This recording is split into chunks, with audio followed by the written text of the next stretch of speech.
கர்த்தருடைய பரிசுத்த நாமத்துக்கு மகிமை உண்டாவதாக.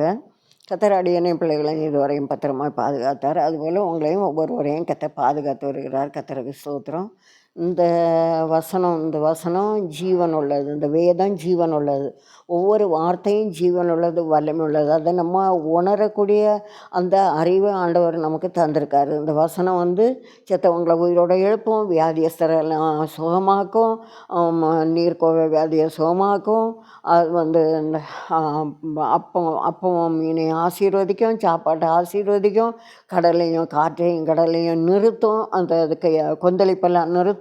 அப்படி எவ்வளவோ வல்லமையான காரியங்களை செய்த வார்த்தைகளெல்லாம் அந்த வேதத்தில் எழுதியிருக்கு. நம்ம விசுவாசிச்சோன்னா அது நமக்கும் கிரியை செய்யும். அந்த வசனம் நமக்கும் கிரியை செய்யும். Behold I bring life eternal, இதோ நான் நித்திய ஜீவனை கொண்டு வருகிறேன். இன்றைக்கி நம்ம பார்க்கக்கூடியது சாலமோன் ராஜாவை பற்றி. இச்சை 3 சாலமோன் ராஜா. பழைய காலத்திலேயே இந்த கிளி போல் பொண்ணு இருந்தாலும் குரங்கு போல் ஒரு வைப்பாட்டி வச்சுருப்பாங்களாம். அந்த மாதிரி பழமொழி உண்டு.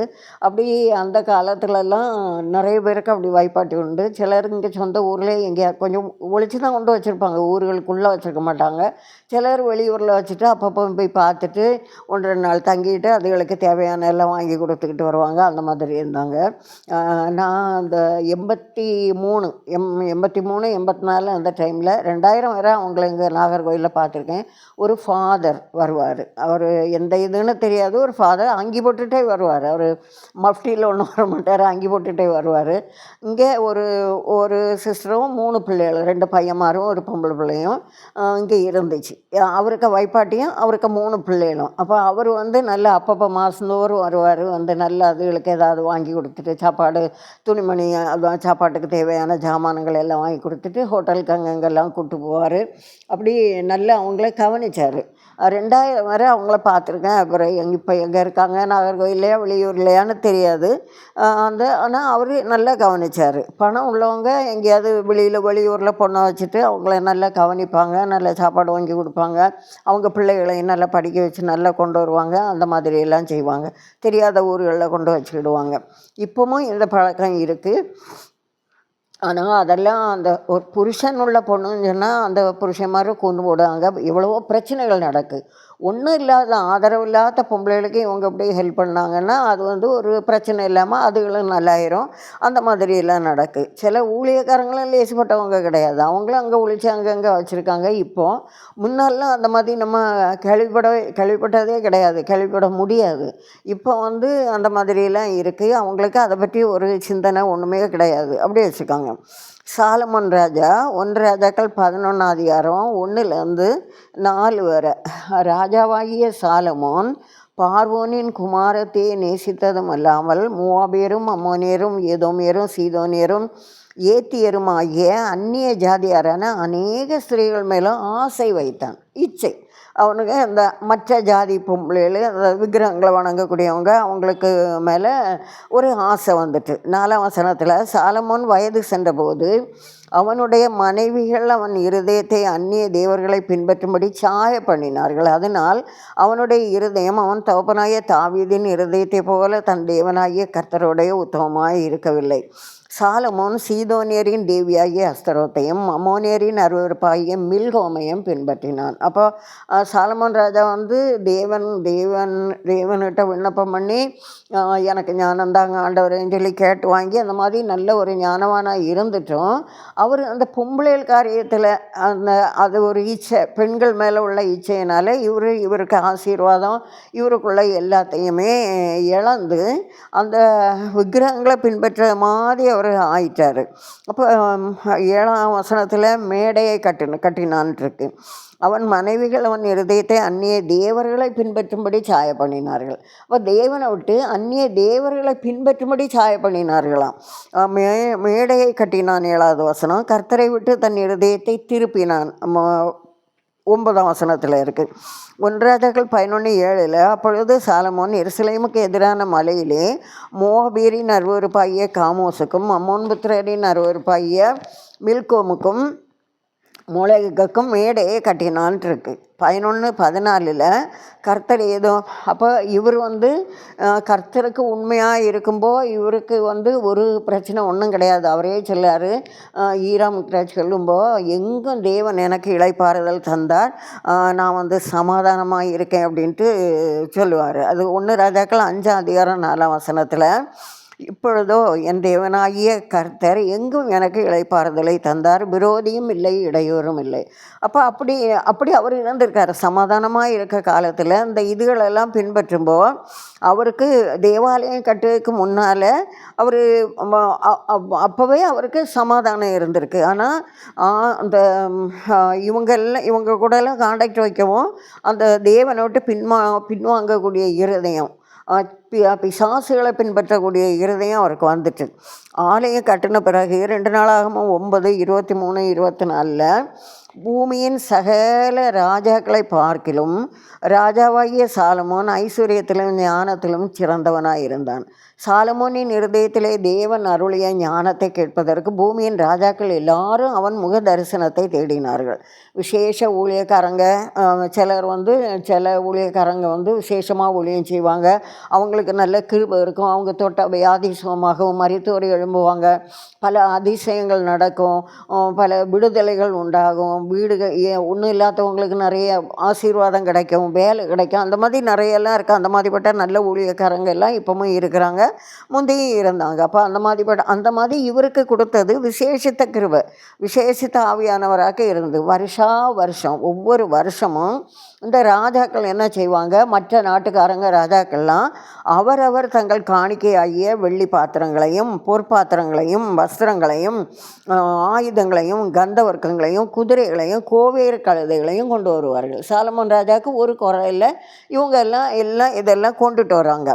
1 ராஜாக்கள் 4:24-25 அவனை சுற்றி எங்கும் சமாதானமாக இருந்தது. யூதாவும் இஸ்ரவேலும் அவரவர் தங்கள் அத்திமரத்தின் நிழலிலும் திராட்சை செடியின் நிழலிலும் சுகமாய் குடியிருந்தார்கள்.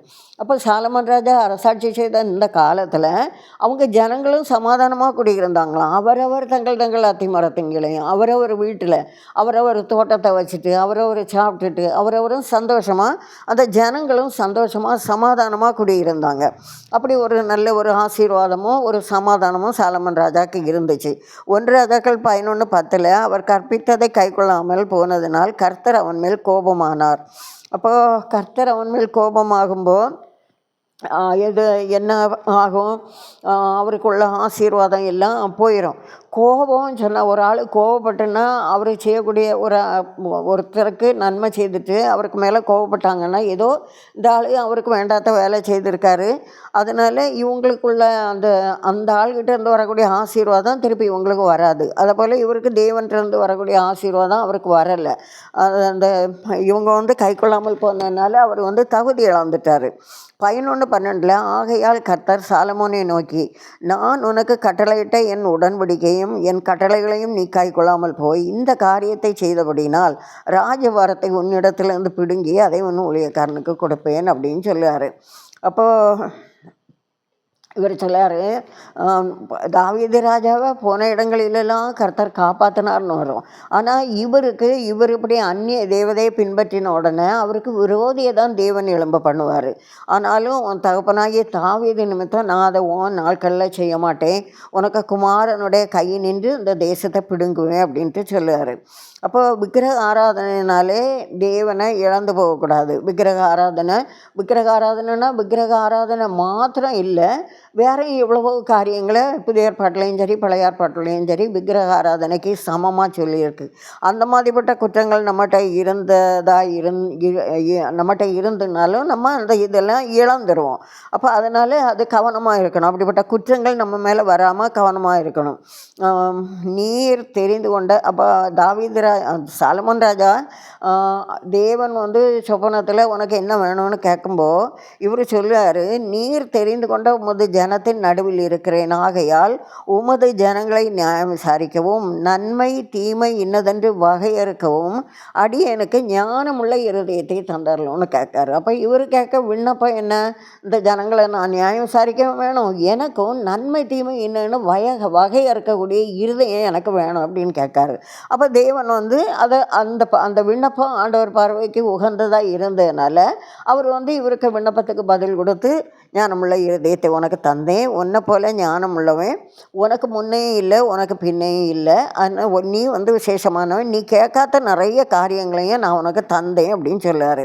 அப்போது இதெல்லாம் கொடுத்தாரு. இந்த ஞானமுள்ள இருதயம்னு கேட்டு வாங்காரு, அதை தேவனும் கொடுக்காரு.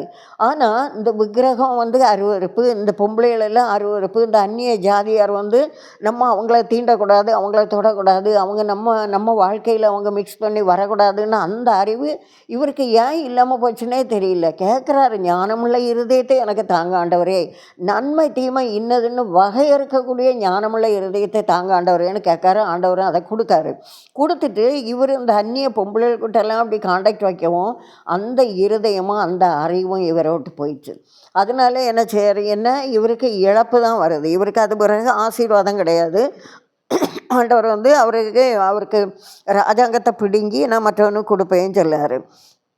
இப்போது 1 ராஜாக்கள் 11:1 இந்த பெண்கள் வந்து மற்ற தெய்வங்களெல்லாம் கொண்டு இவர்கிட்ட புகுத்திட்டாங்க. அப்போ 2 விச தேவன் பின்னும் தரிசனமாகி, நீ இதை செய்யாத, விக்கிரகத்தை பின்பற்றாத, இந்த பொம்பளைகளெல்லாம் நீ தொடாத, இந்த மாதிரி இருக்காதன்னு சொன்ன பிறகும் இவர் கேட்கலை.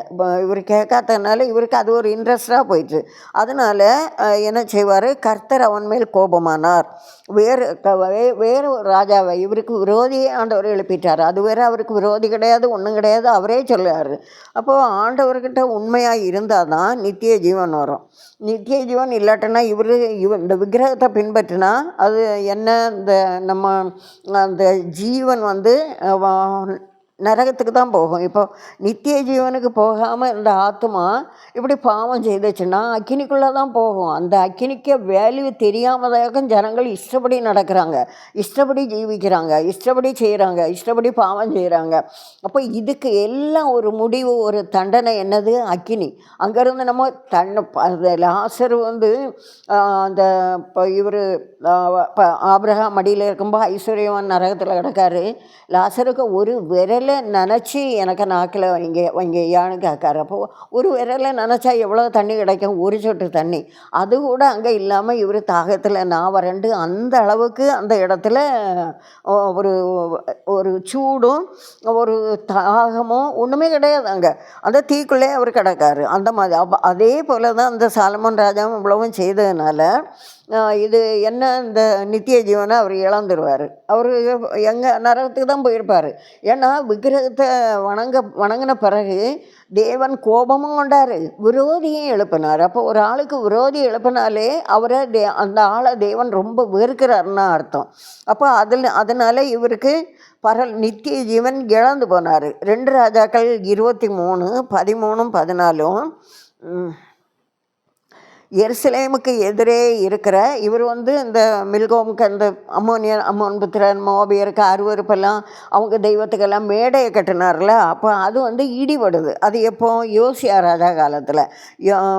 எருசலேமுக்கு எதிரே இருக்கிற நாசமலையின் வலதுபுறத்தில் இஸ்ரவேலின் ராஜாவாகிய சாலமோன் சீதோனியரின் அருவருப்பாகிய அஸ்தரோத்திற்கும், மோபியரின் அருவருப்பாகிய காமோஸுக்கும், அம்மோன் புத்திரரின் அருவருப்பாகிய மில்கோமுக்கும் கட்டியிருந்த மேடைகளையும் ராஜா தீட்டாக்கி, யாரு? யோசியா ராஜா தீட்டாக்கி சிலைகளை உடைத்து விக்கிரகத்தோப்புகளை நிர்மூலமாக்கி அவைகளின் ஸ்தலத்தையும் மனுஷரின் எலும்புகளால் நிரப்ப பண்ணினான்.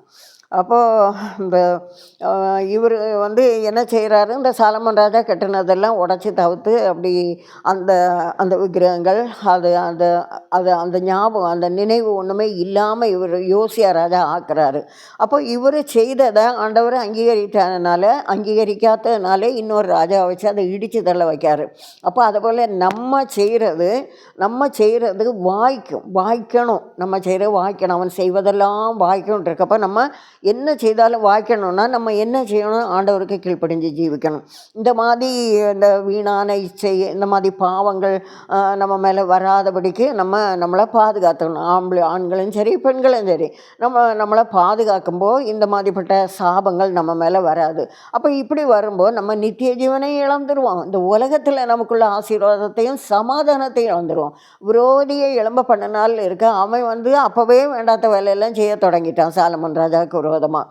அப்போ அந்த மாதிரி அவருக்கு உள்ள எல்லாமே போயிடும். அதே போல் நம்ம இந்த இந்த மாதிரி பாவங்களில் நம்ம அகப்பட்டு கொள்ளாமல் வசனம் வாசித்து நித்திய ஜீவனுக்கு நம்ம பாத்திரமானா நடக்கணும். அதுக்கு என்ன செய்யணும்? அனுதினமும் பைபிள் வாசிக்கணும், தினந்தோறும் ஜெபம் பண்ணணும், தினந்தோறும் நம்மளால் முடிஞ்ச நன்மை செய்யணும், ஏழைகளுக்கு உதவணும், யாருக்கு என்ன தேவையோ அதை நம்ம கொடுக்கணும். அந்த கொடுக்கறது தான் இயேசு கிறிஸ்து பெருசாக சொல்லியிருக்கிறாரு.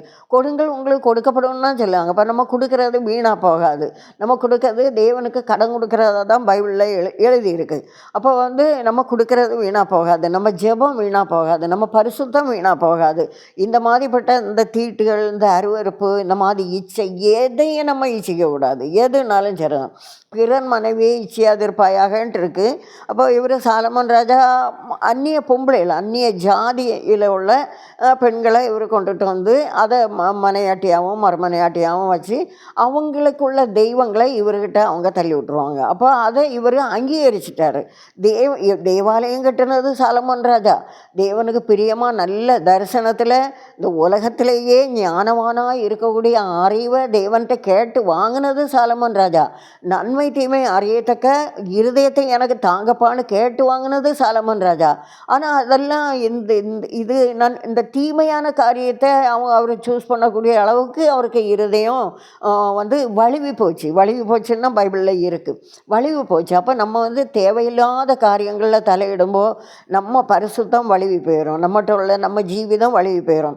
ஆனால் நம்மளை பாதுகாக்கணும்னா நம்ம பைபிள் வாசி பரிசுத்தமாக ஜீவிச்சு ஆண்டவருக்கு பிரியமாக ஜீவிச்சு நம்ம நன்மை செய்து அனுதினமும் பைபிள் வாசிக்கணும், இந்த வசனங்களை தியானிக்கணும், அதன்படி ஜீவிக்கும்போது நமக்கு நித்திய ஜீவன் கிடைக்கும். Behold I bring life eternal, இதோ நான் நித்திய ஜீவனை கொண்டு வருகிறேன். இயேசுவே ஸ்தோத்திரம், ஸ்தோத்திரம், ஸ்தோத்திரம், ஸ்தோத்திரம்.